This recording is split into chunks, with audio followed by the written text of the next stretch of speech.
성도들이 가장 교회에 오기 싫어하는 달이 있다고 그래요. 성도들이 어느 달이 가장 교회에 오기 싫을까요? 네? 성도들이 가장 오기 싫어하는 달. 5월달이라고 그래요. 5월달. 왜 5월달에 성도들이 가장 교회에 오기 싫어하는 달이냐?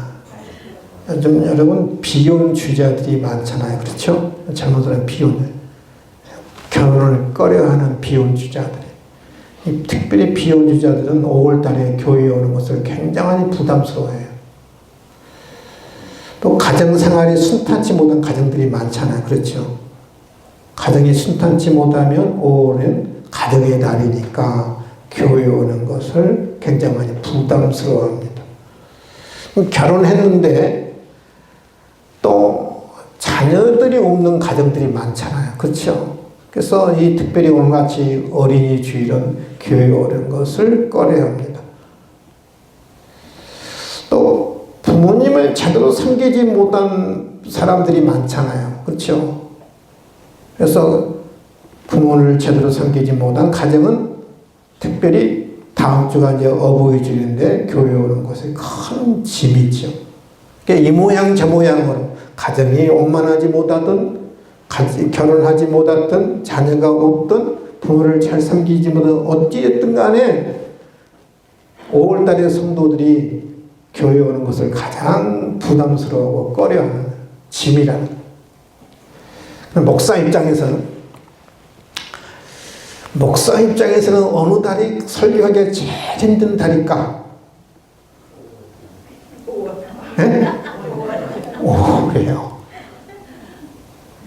5월달에 목사님들이 설교하는 게 굉장히 큰 짐이에요.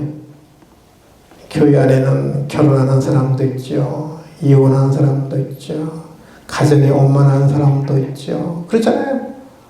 다 그분들이 상처를 주시면 안 되니까 상처를 주지 않고 은혜스러운 설교를 해야 하는데 여러분 그게 피해가는 게 얼마나 어렵겠어요. 그렇죠? 피해가는 거. 다 나한테 해당되는 건데. 그래서 목사도 5월달에 되면 죽을 맛이에요. 죽을 맛이.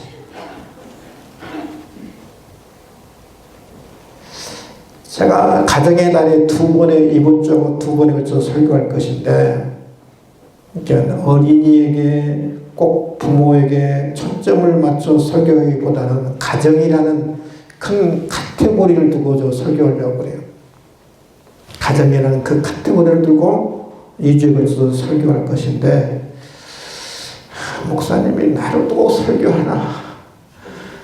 여러분 그런 마음 갖지 마시고 가정의 달이니까 저도 큰 짐 부담을 갖고 설교하는 건 저도 안 하고 싶은데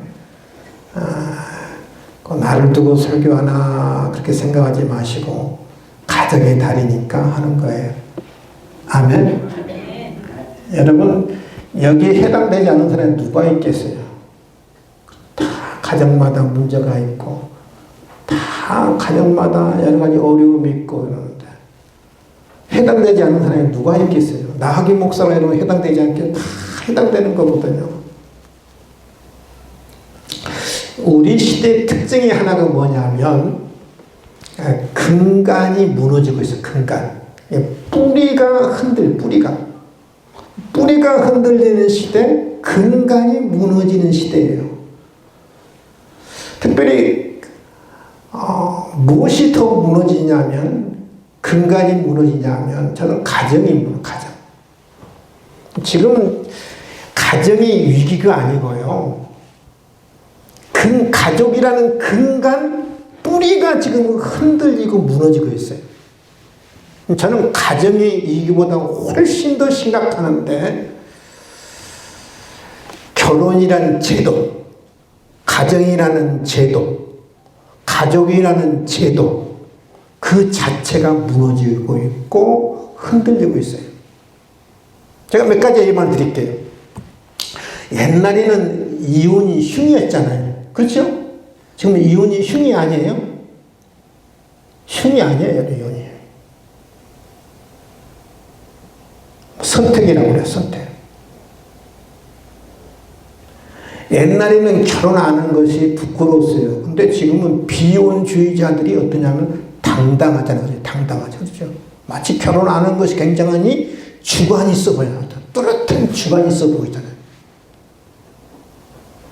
지금 많은 나라들이 동성 결혼을 허용하고 있거든요. 우리나라도 지금 민주당에서 특별히 동성 결혼을 지금 허용하고 있어요.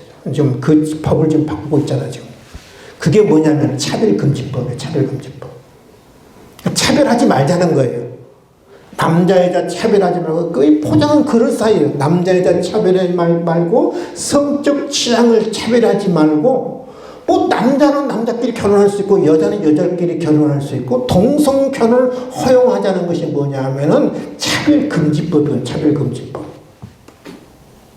그러니까 여러분, 지금 보면, 결혼 제도, 가정이라는 제도, 가족이라는 제도 자체가 지금 흔들리고 있다. 무너지고 있어요. 무너지고 있어요. 위기보다 훨씬 심각하거든. 여러분, 요즘 결혼하는 자체도 쉽지 않잖아요. 그렇죠? 결혼을 해도 부부 사이에 그 좋은 원만한 관계를 유지하는 게 만만치 않잖아요. 부모를 섬기는 것도 쉽지 않고 자녀 양육도 어려운 시대죠. 결혼하는 것도 어렵고 아이를 낳아서 이 아이들 양육하는 것도 어렵고 이 부모를 섬기는 것도 쉽지 않고 참 여러 가지 어려운 시대예요. 이 가정 자체가 흔들리는 이 시대에 어떻게 해야 우리가 건강한 가정을 우리가 세울 수 있을까? 하나님이 지금 가족에는 제도 자체가 무너진 이 시대 속에서도 우리에게 건강한 가정 세우기를 원하거든요. 그러니까 이 건강한 가정을 우리가 세우기 위해서 우리가 어떻게 해야 할 것인가? 여러분, 우리 박 목사님이 에베소 5장을 쭉 읽어드렸잖아요. 에베소 5장 읽어드렸는데 또 강조점이 달라요.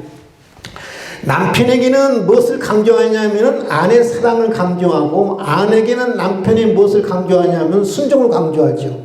자녀는 부모를 무엇을 강조하냐면 공경을 강조하고 부모는 자녀에게 무엇을 강조하냐면 주의 훈계와 주의 교훈을 강조하죠. 강조점이 달라요. 남편은 아내의 사랑, 아내는 남편에게 순종, 부모는 자녀를 주의 교훈, 훈계, 자녀는 부모를 공경을 강조하는데 그러면 공통적으로 강조하는 것이 뭘까? 공통적으로 남편은 아내에게, 아내는 남편에게, 부모는 자녀에게, 자녀는 부모에게 공통적으로 강조하는 것이 뭘까라고 제가 묵상했어요. 여러분 뭐겠어요? 에베소 지금 5장에서는 뭐예요? 남편은 사랑을 강조하고 아내는 뭘 강조해요? 순종을 강조하고 자녀는 부모에게 공경을 강조하고 이 부모는 자식에게 뭘 강조하냐면 주의 교훈과 훈계를 강조한다면 공통적으로 서로 강조하는 것이 뭘까? 그것이 뭐냐면 존중입니다. 존중. 따라합시다. 존중하라. 존중하라. 존중하라. 남편은 아내를 존중하고 아내는 남편을 존중하고 부모는 자식을 존중하고 자식도 부모를 존중하라. 존중하라. 한번 성경 제가 읽어드리겠습니다. 데살로니가 전서 4장 4절이에요. 개역 개정이 이렇게 합니다. 각각 거룩함과 존귀함으로 자기 아내를 대할 줄 알고, 이게 남편에게 이야기하는 거죠. 근데 세 번역이 뭐냐면 이제 제대로 번역된 것 같아요. 각 사람 자기 아내를 거룩함과 존중함으로 대할 줄 알아야 합니다. 그래요. 남편도 아내를 뭘 어떻게 대하라고요? 존중하라는 거예요. 존중하라는 거예요. 아멘. 다시 볼까요? 다른 성경? 베드로전서 2장 17절 봅니다. 무사람을 공경하며 세 번이나 이렇게 돼요. 모든 사람을 존중하며 이렇게 모든 사람을 존중하며.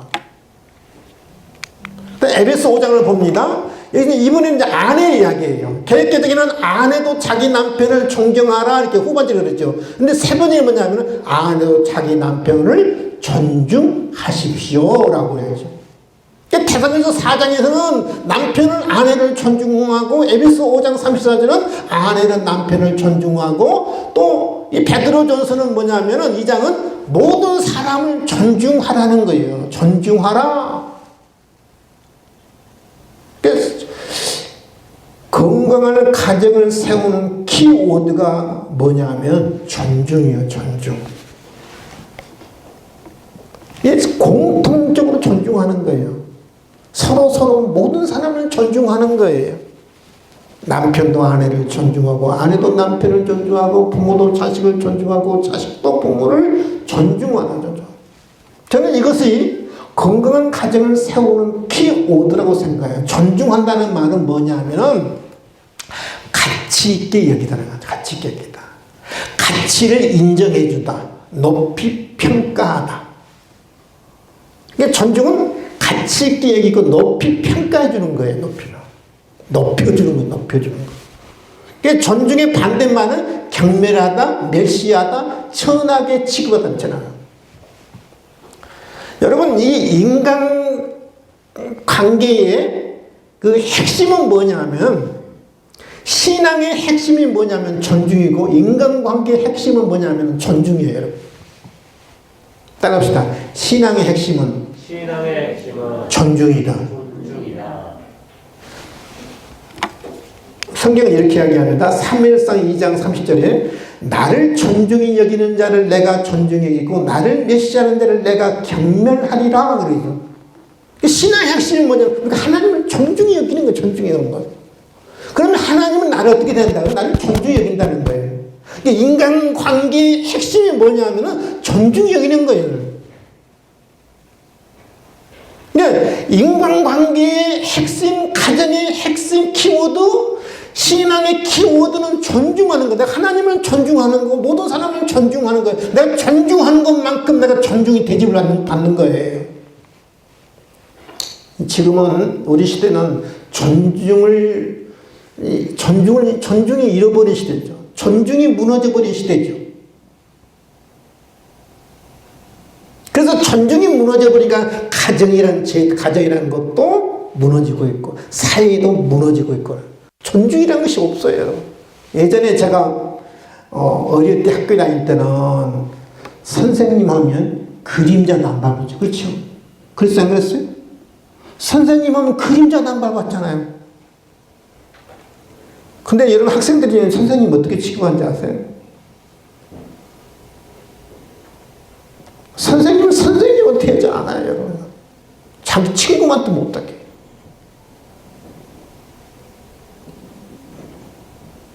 제가 학교 다닐 때, 저 신학교 다닐 때요, 정말 교수님 하면 최고의 존경의 대상이었어요. 감히 교수님들 앞에 어떤 말도 못했어요. 정말 저는 신학교 다닐 때 교수님 그림자도 안 받고 다녔어요. 그렇게 존경했거든요. 근데 그 존경이 잃어버렸어요, 여러분. 여러분, 옛날에 우리 부모, 제가 어릴 때만 해도 부모를 얼마나 존경했어요. 옛날에는 누구한테 지혜를 배우고 지식을 배웠어요. 부모한테 배웠잖아요. 옛날에는 농경시대에는 다 부모로부터 전수받아요. 지식도 그렇고, 지혜도 그렇고. 지금은 정보화 시대가 되니까 지금은 누구한테 우리가 배워요? 자식한테 배우잖아요. 그렇죠. 정보를 알려달라고 그러고 가르쳐달라고 그러고. 농경시대에는 모든 지식과 지혜를 부모가 자식에게 전수했는데 지금은 거꾸로 했기 때문에 그러니까 자녀들이 지금 부모를 존경하지 않아요. 뭐 지혜 배울 것도 없고 지식 배울 것도 없는데 뭐. 그래서 나이 먹으면 그냥 꼰대 정도 뭐 틀딱 그렇게 하고. 옛날에는 보세요. 남편 하면 아버지 하면 그래도 가정의 가장이죠. 가장이가 가장 대접을 해서 존경했어요. 근데 지금 남편 존경하나요?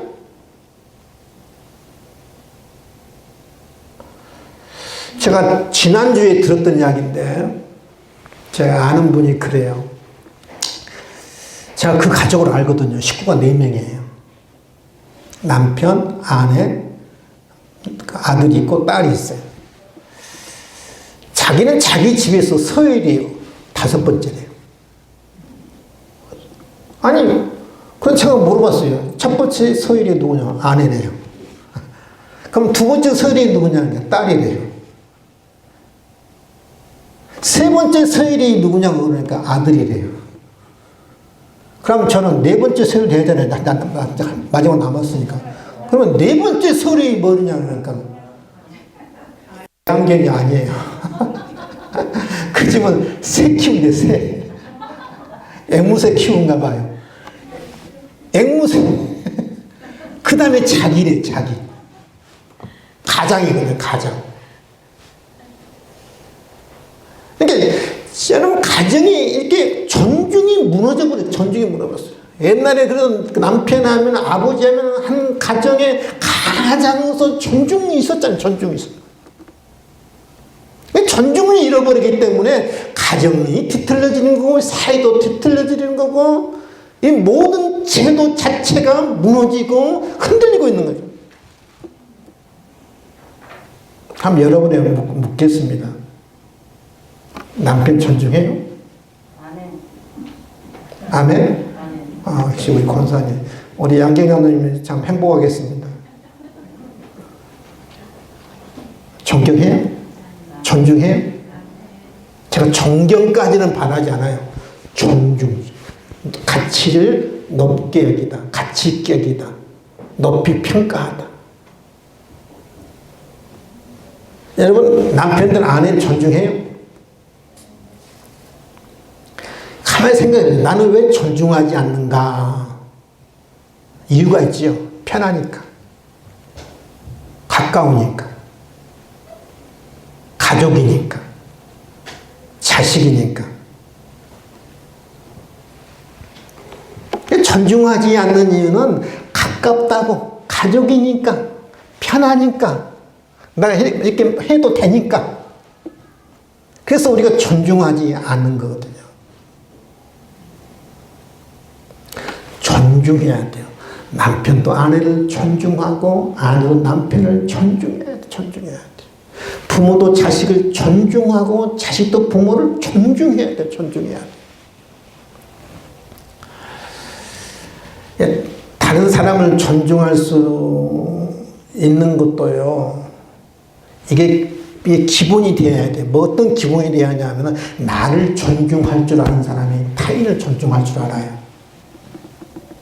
아멘? 아, 나도 존중 못하는데 내가 나 자신을 존중하지 못하는데 어떻게 다른 사람을 존중할 수 있겠어요?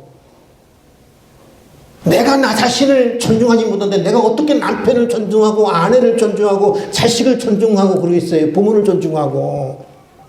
가장 기본이 뭐냐면은 나가 나 자신을 존중해야 돼. 존중. 나를 존중해야 다른 사람을 존중할 수 있는 거예요. 따라합시다. 나를 존중하자. 제가 나를 존중하기 위해서는요, 어떤 사람이 되냐면은 자존심이 강한 사람이 되지 말고 자존감이 강한 사람이 자존감이 강한 사람이 돼야 돼요. 제가 찾아봤어요. 자존심과 자존감의 차이가 뭐가 있는가 찾아보니까 한문에는 전혀 차이가 없어요. 스스로 자자, 존자는 높을 존자, 이 심은, 자존심은 마음 심자, 감은 느낄 감자거든요. 그러니까 한문에는 그냥 자기를 좀 높이는 것을 이야기해요. 높이는 거. 다 똑같아요. 근데 자존심 하면 부정적으로 사용하고 자존감 하면 긍정적으로 사용하거든요. 우리 여러분 어떤 말을 많이 해요? 꼴에 자존심이 있어가지고. 그런 말을 많이 하잖아요. 꼴에 자존심이 있어가지고. 그럼 자존심은 뭐고 자존감의 차이는 뭐겠는가? 이 자존심과 자존감의 차이는 뭐냐면요. 다른 사람과 비교해서, 다른 사람과 비교해서 나를 높이는 것을 가리켜서 자존심이라고 그래요. 자존심이라고. 어떤 외모, 능력, 그런 걸 다른 사람과 비교해서 내가 다른 사람보다 더 높다고 생각하는. 그래서 자존심이라고, 자존심. 그래서 늘 구조적으로 꼴에 자존심이 있어가지고 남과 비교해서 능력도 비교하고 외모도 비교하고. 근데 자존감은 안 그래요. 다른 사람과 비교해서 나를 높이는 게 아니고 나 스스로 만족하는 거, 내 스스로 자족하는 거, 내 스스로 높이는 거는 스스로 있는 그대로.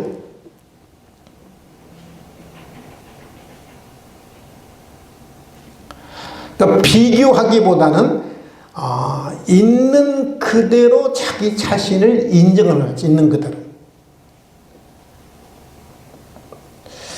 여러분, 자존심이 강한 사람은 자꾸 남과 비교하거든요. 그러면 나보다 더 못한 사람 보이면 내가 우쭐해지고 교만해지고, 나보다 더 비교해서 조금 나은 사람 보면 나도 모르게 기가 주고 우울해지는 거예요. 그래서 여러분, 자존심이 강한 사람은 열등감도 많아요. 자존감은 누구와 비교하자고 있는 그대로 나를 사랑하는 거예요. 있는 그대로 나를 가치 있게 여기는 거예요. 내가 조금 부족해도, 내가 배운 것은 없어도, 내가 가진 것은 없어도 있는 그대로 나를 인정하는 거, 그게 바로 자존감이라. 자존감. 여러분, 자존심이 강한 사람이 아니라 자존감이 강한 사람 될 수 있기를 주님의 이름으로 축원을 드립니다. 있는 그대로 나를 사랑하는 거야. 가치 있게 하는 거야. 왜 우리 예수 믿는 사람은 자존감이 강해야 하느냐? 하나님 나를 사랑하잖아요. 하나님 나를 귀하게 여기잖아요. 하나님 나를 가치 있게 여기잖아요. 하나님이 당신의 아들을 나하고 바꿀 만큼 나를 가치 있게 여기잖아요. 예수님이 자기의 생명을 바칠 만큼 나를 가치 있게 여기시잖아요. 나를 소중히 여기잖아요. 당신의 목숨을 바치는 희생할 만큼 나를 귀하게 여기잖아요. 믿으시면 아멘? 그래서 우리는 있는 그대로 하나님 나를 사랑하고 우리 주님이 나를 사랑하고 우리 하나님은 당신의 아들보다 나를 사랑하기 때문에 나를 소중히 여기고 가치 있게 여기는 거예요. 십자가 안에서는 열등감이 없어요, 여러분. 십자가 안에서는 열등감이 다 사라져요. 나를 가치 있게 여기고 소중히 여기는 거, 그 사람이 다른 사람을 가치 있게 여기고 소중히 여기는 거예요. 여러분, 왜 남편 무시하는지 아세요? 나를 가치 있게 여기지 않기 때문이에요. 왜 다른 사람 보고 무시하는지 아세요? 멸시하는지 아세요? 나를 소중히 여기지 않기 때문에. 소중히. 나를 가치 있게 여기서는 다른 사람을 여러분 꽤 멸시하잖아요. 무시하잖아요. 존중해요. 우리 예수님은요, 어린 아이도 예수님은 존중했어요. 어린 아이도. 여러분, 어린 아이일지라도 내 자식이라서 내 소유가 아니잖아요. 하나님 주신 선물이잖아요. 내가 함부로 해야 할 대상이 아니래요. 내가 마음대로 해야 할 대상이, 자신이라서 우리 부모, 옛날 부모 당할 때 내 자신이니까 내 소유고 내가 마음대로 할 수 있고 내가 함부로 되는 대상이었잖아요. 아니에요. 어린아이도 인격이에요. 어린아이도 존중받아야 할 대상이에요. 그래서 우리 예수님이 어린아이를 얼마나 여러분 존중했는 거예요. 벌써 마태복음 19장 14절 예수 그리스도의 어린아이들을 용납하고 내게 오는 걸 금하지 말라. 천국이 이런 사람의 것이니라 하시고 어린아이를 용납하라. 인정하라. 가치를 인정하라. 내게 오는 것을 금하지 말라. 우리 예수님은 어린아이를 얼마나 존중했는지 모르거든요. 존중해. 어린아이들을 존중해야 돼요. 하나님의 선물이거든요. 우리가 무시할 대상은 이 세상에 아무도 없어요. 힘이 없고 약한 사람도 무시할 대상이 아니고 존중해야 할 대상이에요. 존중해야. 이 존중은요, 내가 존중하면 존중한 만큼 내가 돌아와요. 제가 처음에 했죠. 신앙의 핵심은 하나님을 존중하는 거, 인간관계의 핵심도 존중하는 거예요. 한번 성경 볼까요? 황금률이라고 그러죠. 마태복음 7장 12절. 그러므로 무엇인지 남에게 대접을 받고 다니도 남을 대접하나 이것이 율법이요 선지자니라. 황금률이에요. 황금 같은 율법이란 말이에요. 남을 존중하면 존중한 것만큼 내가 존중이 돌아오는 거예요. 존중은 존중을 낳지요. 내가 한 대로 돌아옵니다. 편할수록, 가까울수록, 가족일수록, 자녀일지라도 존중해야 돼, 존중. 가까운 사람일수록 존중하시라고요. 나는 그렇게 존중하면서 왜 가까운 사람을 함부로 하는지 몰라요. 따라합시다. 가까운 사람일수록 존중하자.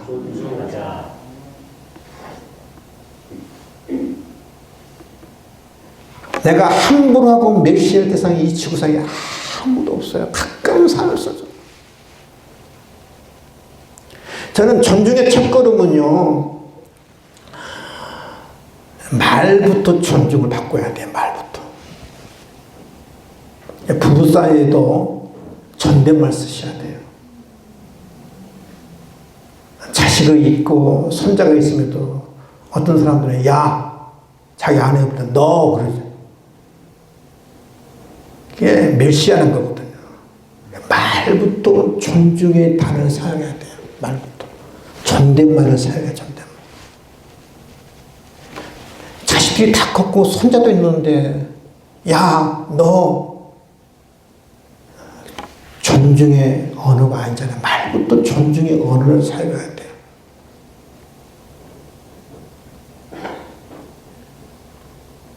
존중은 포괄하지 않습니다.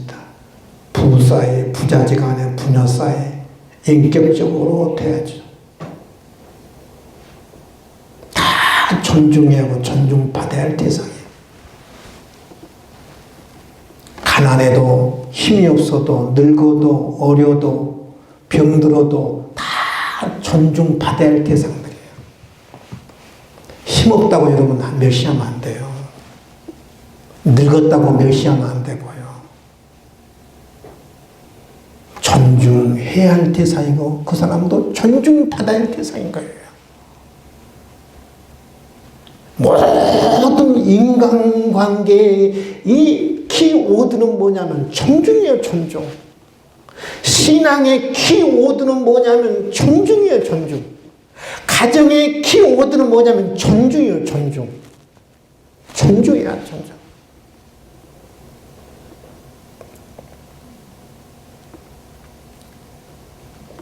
가까운 사람에서 존중하십시오. 함부로 하지 마시고, 함부로 말하지 마시고, 말을 존중하는 말.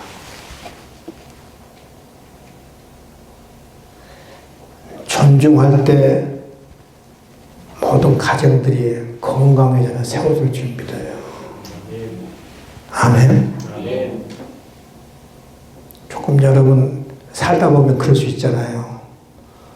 아내 멸시할 수 있고 무시할 수 있고 함부로 할 수 있고 아내도 남편 무시할 수 있고 멸시할 수 있고 함부로 할 수 있고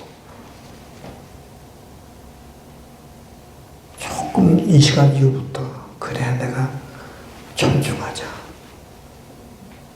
늙었다고 멸시하지 말고 없다고 멸시하지 말고 힘없다고 멸시하지 말고 가난하다고 멸시하지 말고 그래 존중하자. 존중하자.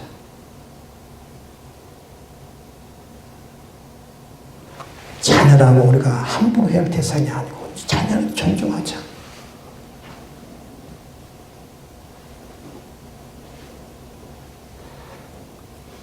우리 생각이 좀 바뀌어지고 행동이 바뀌어지고 삶이 바뀌어져서 저는 가정의 행복은 저는 그 생각해요. 말이 90% 이상 달렸다고 봐요. 말.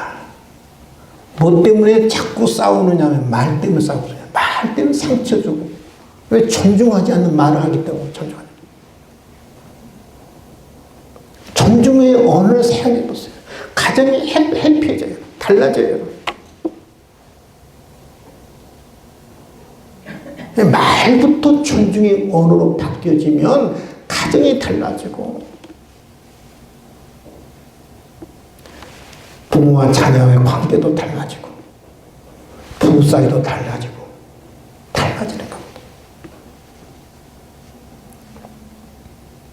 꼭 서로 존중하는, 그래서 가정이 건강한 가정들이 세워질 수 있기를 주님의 이름으로 축원을 드립니다. 지금은 우리 주 예수 그리스도의 은혜와 하나님 아버지의 놀라우신 사랑과 성령님의 감동하심과 역사하심과 충만하심이 오늘 이 자리에 모여 가족 제도가, 결혼 제도가, 가정 제도가 무너지는 이 시대에 가정을 건강하게 세기로 원하는 당신들 머리에, 가정에, 직장에, 사업터에 지금부터 영원토록 함께 있을지어다. 아멘.